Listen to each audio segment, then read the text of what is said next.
Ainda na pauta nacional, nós temos a reestruturação da carreira e condições de trabalho. Na reestruturação da carreira dos docentes, os professores Luiz Cláudio Paterno Silveira e o professor Francisvaldo Melo Carvalho vão falar sobre a reestruturação da carreira docente e condições de trabalho. Sano Botelho vai falar em nome dos técnicos. Eu falo em nome do CID-UFLA, eu sou diretor do CID-UFLA e em nome do comando local de greve. A minha fala vai ser breve porque nós não temos uma carreira, né?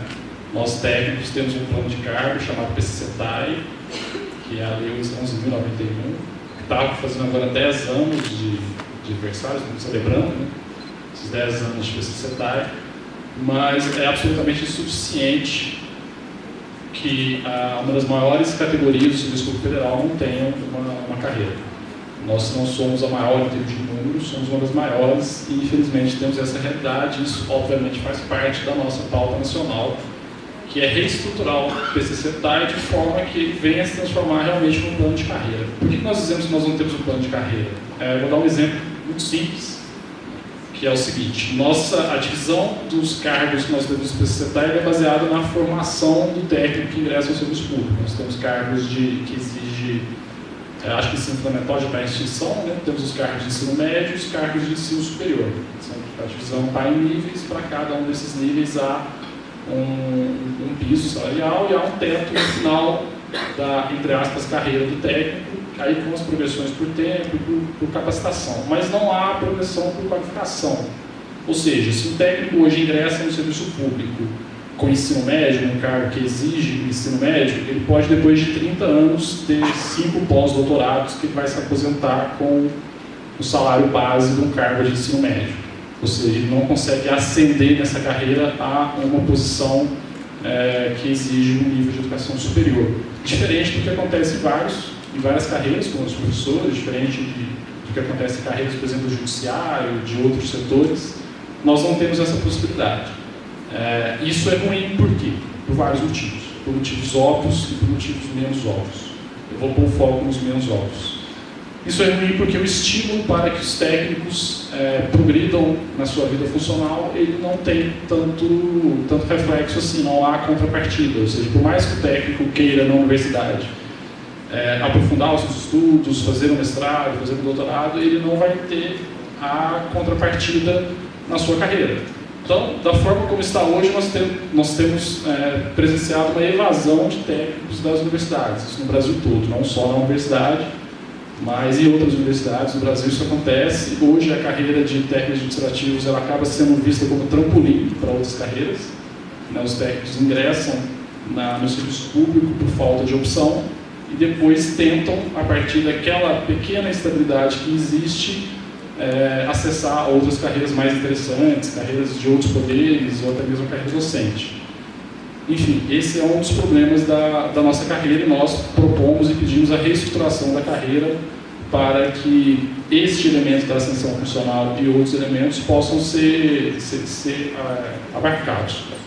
Outra questão que existe é a possibilidade de pós-graduação, ou seja, a possibilidade de graduação e pós-graduação dentro das universidades. Já que a carreira não prevê isso, os técnicos tentarem isso no âmbito interno, através de pauta interna, gera uma série de dificuldades, porque aí você tem o quê? Você tem a imposição do interesse da administração para que aquilo aconteça. Então, o técnico que ingressa num cargo de nível médio, está num setor, por exemplo, trabalhando com atendimento ao público, ele não teria possibilidade de fazer uma graduação ou um mestrado, porque, obviamente, não há nenhum tipo de graduação ou mestrado que seria interessante para a gestão que ele fizesse, já que ele está cumprindo ali uma atividade de atendimento ao público.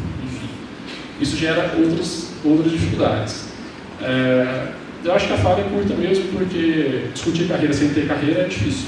Mas, enfim, é um desafio que nós temos, isso está na nossa pauta nacional. Para aqueles que acham que estamos em greve apenas por questões salariais, não é verdade, nós temos esse elemento e outros elementos. E, infelizmente, essa é a nossa situação neste momento e estamos lutando para que isso mude, para que tenhamos possibilidade de discutir essa carreira junto ao MEC e ao INPOG para abarcar esses interesses da maior, repito, a maior categoria do serviço público, hoje é a categoria dos técnicos administrativos. Ok? Muito obrigado. Olá, boa tarde. Meu nome é Luiz, eu sou professor do Departamento de Entomologia. e atualmente sou chefe também do departamento. Vou ser muito rápido aqui, ao contrário do que o colega aqui dos técnicos falou, nós temos uma carreira, só que ela precisa melhorar. E o que eu vou mostrar aqui é um estudo que foi feito, foi proposto aqui pelo professor Júlio Bueno, de fazer um ajuste na nossa carreira para que ela chegue numa carreira mais ideal. Esse estudo que nós fizemos foi levado ao ANDES, né, ao nosso Comando Geral de Greve em Brasília, e foi acatada uma boa parte dele. Então eu vou mostrar esse aqui porque ele é mais didático, mais fácil de entender. Porque a hora que você entra na matemática dessa correção, ela é bem complicada e eu não saberia explicar isso também, certo?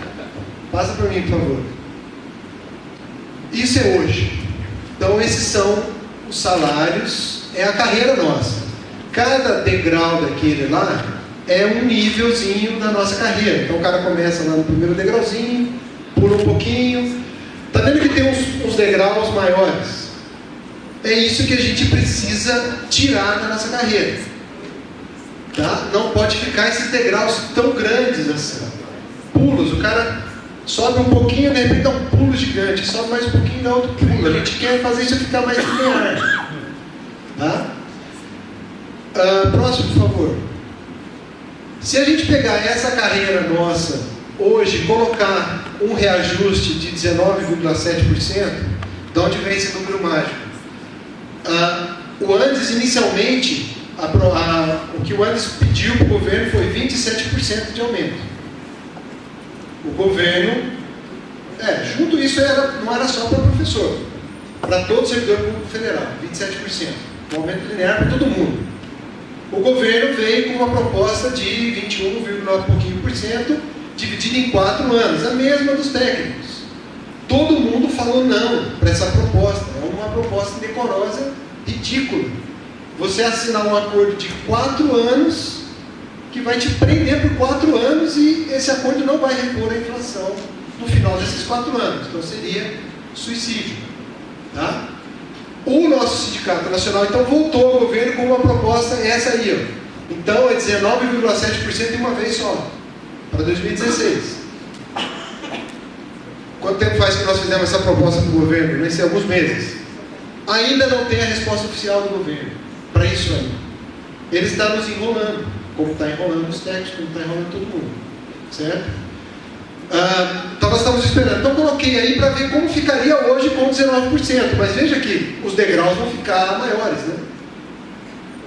A carreira ideal, próximo slide, é essa linha vermelha aí que a gente chama de carreira do ANDES. Então o ANDES, nosso sindicato, pegou um salário base inicial lá e foi colocando 5% de aumento para cada step daquele. Aí não tem mais professor adjunto, associado, nível 1, 2, 3, até 13, acabou. Chegou lá em cima, você está no topo da carreira, pronto. Tá? Então essa é uma carreira mais linear, é uma carreira mais justa para todo mundo.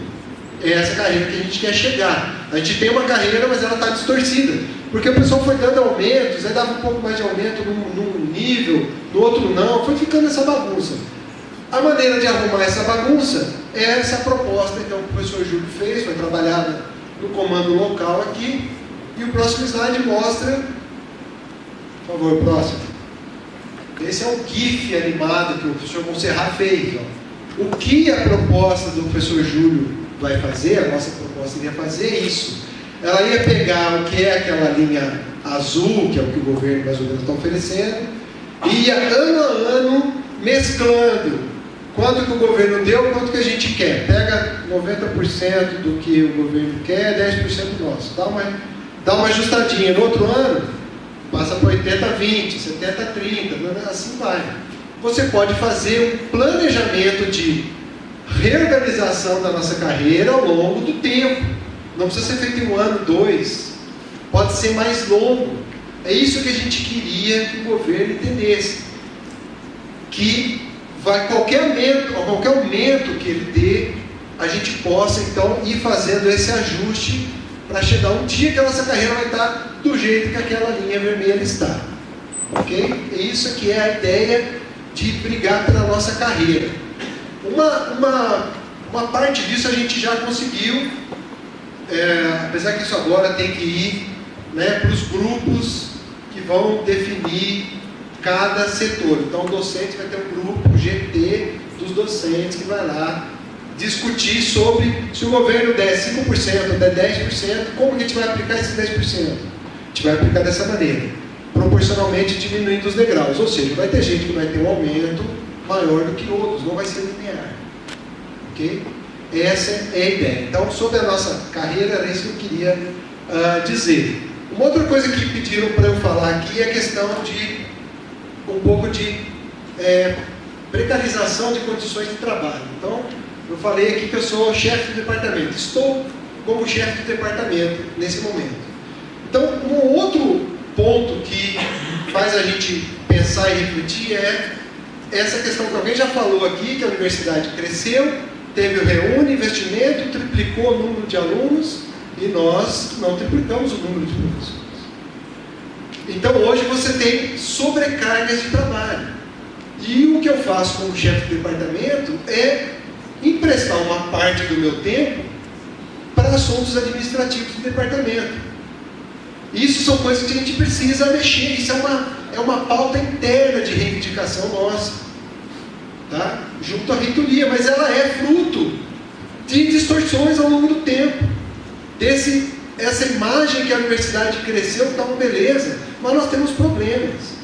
Eu dedico muito tempo para assuntos administrativos, não precisava ser eu, podia ser uma outra pessoa, administrador contratado para esse fim, e eu ficaria dando aula normalmente, fazendo pesquisa, graduação, pós-graduação, tudo normal.